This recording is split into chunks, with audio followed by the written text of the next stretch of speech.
Okay, let's talk in a little more detail about interest rate buy downs. Okay, so what are the practical applications for this? Okay, so take a $300,000 house. 1% of interest, going to be $3,000 a year. Divide that by 12, $250 a month.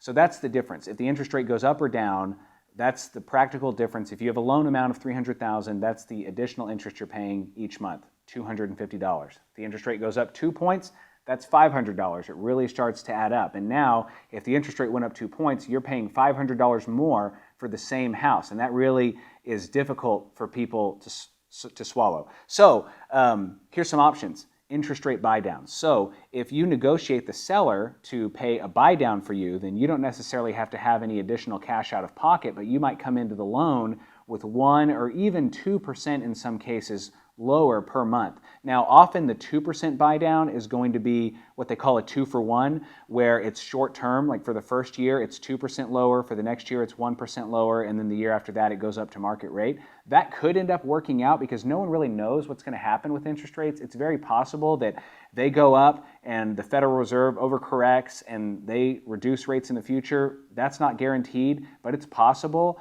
And there's a lot of people that think that if interest rates go higher for a short period of time, they will likely go back down eventually. And at that time, you can refi. So say you lock in today for a 6% interest rate, and then a year from now, interest rates are back down to 5% or 4%. You do the math, and at a certain point, it makes sense to refi.